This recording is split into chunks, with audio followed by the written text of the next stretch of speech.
आज हम डिस्कस करेंगे इम्पॉर्टेंट करंट अफेयर्स ऑफ 9 जुलाई 2020 जो गवर्नमेंट एग्ज़ाम के लिए काफ़ी इम्पॉर्टेंट है। आपने अभी तक अगर जी टीवी एजुकेशन एंड एग्ज़ाम का चैनल सब्सक्राइब नहीं किया है तो प्लीज़ सब्सक्राइब कर लीजिए, क्योंकि हम हर रोज़ इम्पॉर्टेंट करंट अफेयर्स आपके सामने लाते रहेंगे। तो चलिए अब शुरू करते हैं। किस राज्य के मुख्यमंत्री ने खुद को क्वारंटाइन कर लिया है? इसका सही उत्तर होगा झारखंड। झारखंड के मुख्यमंत्री हेमंत सोरेन ने अपने रांची स्थित आवास पर खुद को क्वारंटाइन घोषित कर लिया है, क्योंकि एक मंत्री ने उनसे पहले कोविड-19 के लिए सकारात्मक परीक्षण करवाया था। किस देश ने एविडेंस की कमी के कारण 2011 विश्व कप फाइनल फिक्सिंग जांच को हटा दिया है?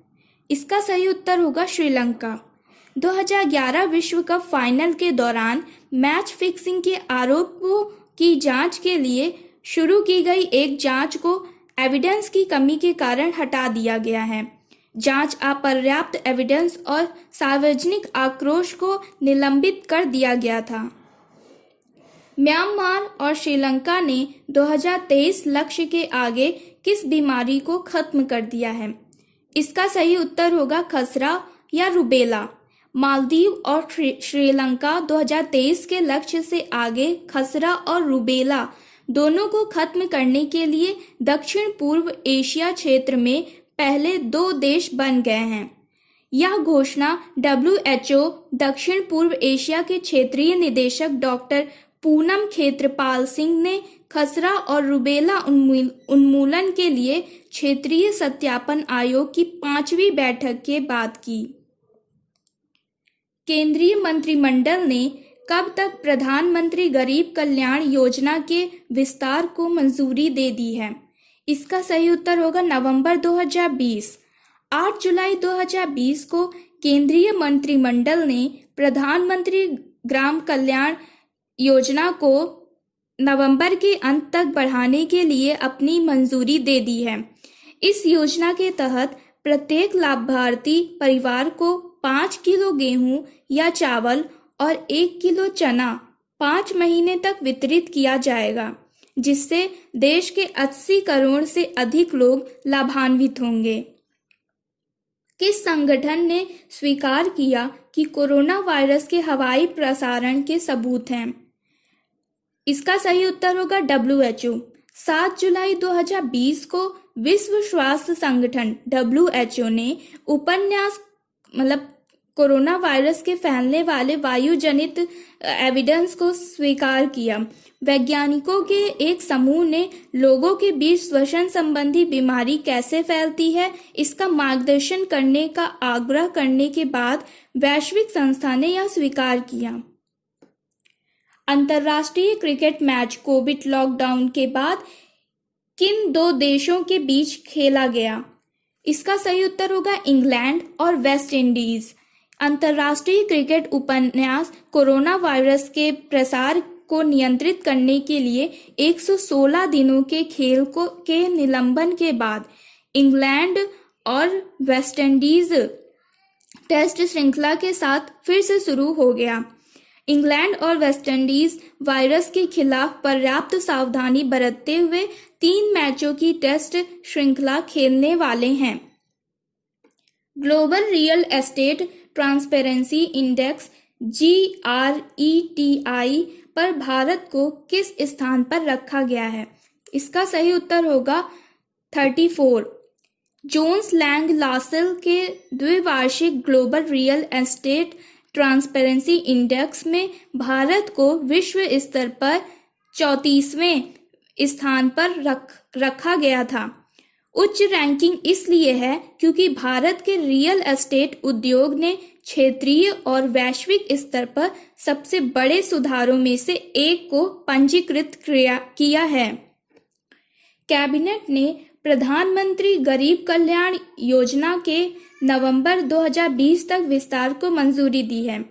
प्रधानमंत्री नरेंद्र मोदी की अध्यक्षता में केंद्रीय मंत्रिमंडल ने जुलाई से नवंबर 2020 तक प्रधानमंत्री गरीब कल्याण अन्न योजना के विस्तार को 5 महीने के लिए मंजूरी दे दी है। सरकार द्वारा शुरू की गई योजना के तहत अगले 5 महीने के लिए 81 करोड़ लोगों के बीच 203 लाख टन अनाज वितरित किया जाएगा। इस योजना को आगे बढ़ाने की घोषणा 30 जून 2020 को पीएम मोदी द्वारा की गई थी। केंद्रीय मंत्री प्रकाश जावड़ेकर ने विस्तार की मंजूरी की घोषणा करते हुए कहा कि यह दुनिया का सबसे बड़ा कार्यक्रम है जो 8 महीने तक चलेगा और इसमें समाज का हर वर्ग शामिल होगा। इसके मुख्य विचार हैं, जरूरतमंद और गरीबों को निरंतर समर्थन की आवश्यकता के मद्देनजर प्रधानमंत्री गरीब कल्याण अन्न योजना के विस्तार के लिए मंजूरी दी गई है। पिछले 3 महीनों में अनाज के वितरण के लिए 120 लाख टन अनाज का उपयोग किया गया था और अब आने वाले 5 महीने में 203 लाख टन अनाज दिया जाएगा। 4,60,000 टन दाल पहले दी गई थी, लेकिन एक विस्तार के साथ 9,70,000 टन चना दिया जाएगा। कार्यक्रम में मध्यम वर्ग और स्वनियोजित लोगों के साथ साथ प्रवासी श्रमिक भी शामिल होंगे। प्रधानमंत्री उज्ज्वला योजना के तहत मुफ्त सिलेंडर लेने का विस्तार। केंद्रीय मंत्री प्रकाश जावड़ेकर ने यह भी बताया कि कैबिनेट ने उज्ज्वला योजना के तहत मुफ्त सिलेंडर लेने की समय सीमा 3 महीने के लिए बढ़ाने को मंजूरी दे दी है। उन्होंने कहा कि उज्ज्वला योजना के तहत 7 करोड़ 40 लाख महिलाओं को पंजीकृत किया गया था और उन्हें 3 मुफ्त सिलेंडर देने का वादा किया गया था। उन मुफ्त सिलेंडर का लाभ उठाने की वैधता सितंबर 2020 तक बढ़ा दी गई है ताकि वे योजना का लाभ उठा सकें। कुल लागत रुपए है 13,500 करोड़ रुपए। फेस मास्क, हैंड सैनिटाइजर अब आवश्यक वस्तुएं नहीं हैं। 7 जुलाई को उपभोक्ता मामलों की सचिव लीना नंदन ने घोषणा की कि फेस मास्क और हैंड सैनिटाइजर कोई और आवश्यक वस्तुएं नहीं हैं, क्योंकि उनकी आपूर्ति भारत में पर्याप्त है और इसलिए अब इसे आवश्यक वस्तु अधिनियम 1955 के सीमा से बाहर रखा जाएगा। इससे पहले केंद्रीय उपभोक्ता मामलों के मंत्रालय ने 13 मार्च 2020 को 100 दिनों के लिए आवश्यक वस्तुओं के रूप में हैंड सैनिटाइजर और फेस मास्क की घोषणा की थी। महामारी के बीच आपूर्ति को बढ़ावा देने और वस्तुओं की जमाखोरी को रोकने के लिए कदम उठाया गया था। आइटम को अधिनियम से हटाने का निर्णय। उपभोक्ता मामलों के सचिव लीना नंदन ने स्पष्ट किया कि आवश्यक वस्तु अधिनियम के तहत फेस मास्क और हैंड सैनिटाइजर शामिल नहीं करने का निर्णय राज्य सरकारों के परामर्श के बाद लिया गया है।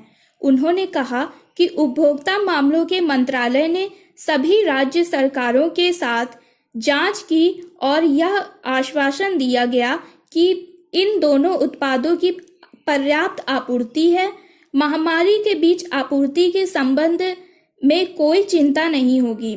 नंदन ने बताया कि दोनों उत्पादों को 30 जून 2020 तक आवश्यक वस्तुओं के रूप में घोषित किया गया था, लेकिन हम इसे आगे नहीं बढ़ाएंगे क्योंकि देश में पर्याप्त आपूर्ति है। पृष्ठभूमि। इससे पहले 13 मार्च 2020 को केंद्र सरकार ने अगले 100 दिनों के लिए हैंड सैनिटाइजर और फेस मास्क को आवश्यक वस्तुओं के रूप में घोषित किया था। केंद्र सरकार ने आवश्यक वस्तु अधिनियम के तहत एक आदेश पारित किया था और अधिनियम की अनुसूची में संशोधन करके इन दोनों वस्तुओं को 30 जून 2020 तक आवश्यक घोषित कर दिया था। दोनों मास्क के साथ हैंड सैनिटाइजर को आवश्यक वस्तु अधिनियम के तहत लाया गया, जिसने राज्यों को इन वस्तुओं के वितरण, उत्पादन और मूल्य निर्धारण को विनियमित करने का अधिकार दिया। महामारी के बीच उत्पादों की जमाखोरी और कालाबाजारी को भी। CWG गांव में 500 बेड की कोविड सुविधा का उद्घाटन। 8 जुलाई 2020 को दिल्ली में कॉमनवेल्थ गेम्स गांव में 500 बेड की कोविड सुविधा का उद्घाटन किया गया। कोविड देखभाल केंद्र का उद्घाटन दिल्ली के उपराज्यपाल अनिल बैजल और दिल्ली के मुख्य अरविंद केजरीवाल ने किया। 500 बिस्तरों की सुविधा तुरंत परिचालन शुरू करेगी। कोविड देखभाल सुविधा के बड़े पैमाने पर खुलने से दिल्ली की बिस्तर क्षमता बढ़ेगी, क्योंकि राष्ट्रीय राजधानी में कोरोना वायरस के मामले 1 लाख को पार कर गए हैं। दिल्ली के उपराज्यपाल ने DDMA और यू डॉक्टर्स फॉर यू की प्रशंसा करते हुए ट्वीट किया, जो रिकॉर्ड 6 दिनों में सुविधा स्थापित करने के लिए डॉक्टर्स NGO का एक स्वयंसेवी समूह है। कोविड सुविधा का निरीक्षण 7 जुलाई को दिल्ली के उप मुख्यमंत्री मनीष सिसोदिया ने किया था, जिन्होंने कहा था कि यह सिर्फ 6 दिनों के भीतर स्थापित किया गया है। उन्होंने ट्वीट कर कहा कि केंद्र में 80 डॉक्टरों और 150 नर्सों को तैनात किया गया है। इसका महत्व है कि पूर्वी दिल्ली के जिलाधिकारी अरुण कुमार मिश्रा के अनुसार कोविड देखभाल सुविधा एक अत्याधुनिक सुविधा है। इसमें पुरुषों और महिलाओं के लिए 2 अलग-अलग वार्ड होंगे और ड्यूटी पर घर के डॉक्टरों और नर्सों को भी सुविधा होगी। पृष्ठभूमि है इसकी कि दिल्ली के मुख्यमंत्री अरविंद केजरीवाल और डिप्टी CM मनीष सिसोदिया ने तैयारियों की समीक्षा के लिए पिछले हफ्ते इस सुविधा का दौरा किया था। केजरीवाल ने तब घोषणा की थी कि नई सुविधा LNJP अस्पताल से जुड़ी होगी। पश्चिम बंगाल सरकार ने बफर योजना को विलय क्षेत्रों के साथ विलय करने के बाद राज्य के नियंत्रण क्षेत्रों में सख्त तालाबंदी कर दी है। लॉकडाउन 9 जुलाई 2020 से लागू किया जाएगा। जानिए क्या है दोनों जोन में शामिल होने वाले बफर जोन और दिशा निर्देश।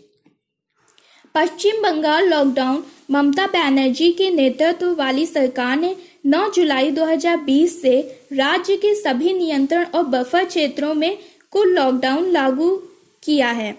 पश्चिम बंगाल सरकार ने ब्रॉड बेस्ड कंट्रीब्यूशन जोन बनाने के लिए कंस्ट्रक्शन और बफर जोन को मिला दिया है, जहां कोरोना वायरस के प्रसार को रोकने के लिए शाम 5 बजे से पूर्ण लॉकडाउन लगाया जाएगा।